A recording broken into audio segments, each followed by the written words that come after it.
or gawin ko lang kung ano yung tiwalang ibinibigay nila ko sa akin. And yun nga, malaking bagay din yung nawala sa amin. So, kailangan ko mag-step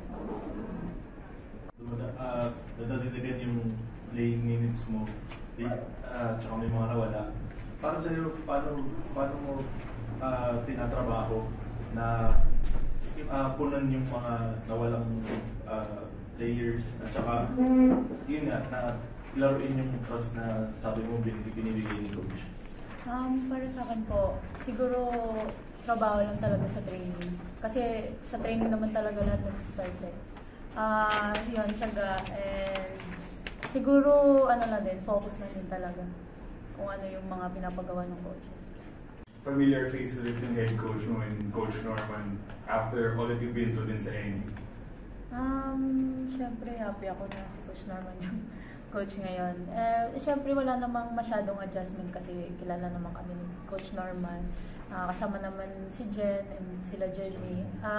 Yun nga, yung mga teammates ko din, parang tinatanong lang din kung ano si Coach Norman magturo. So wala masyadong ano sa relationship sa coaches.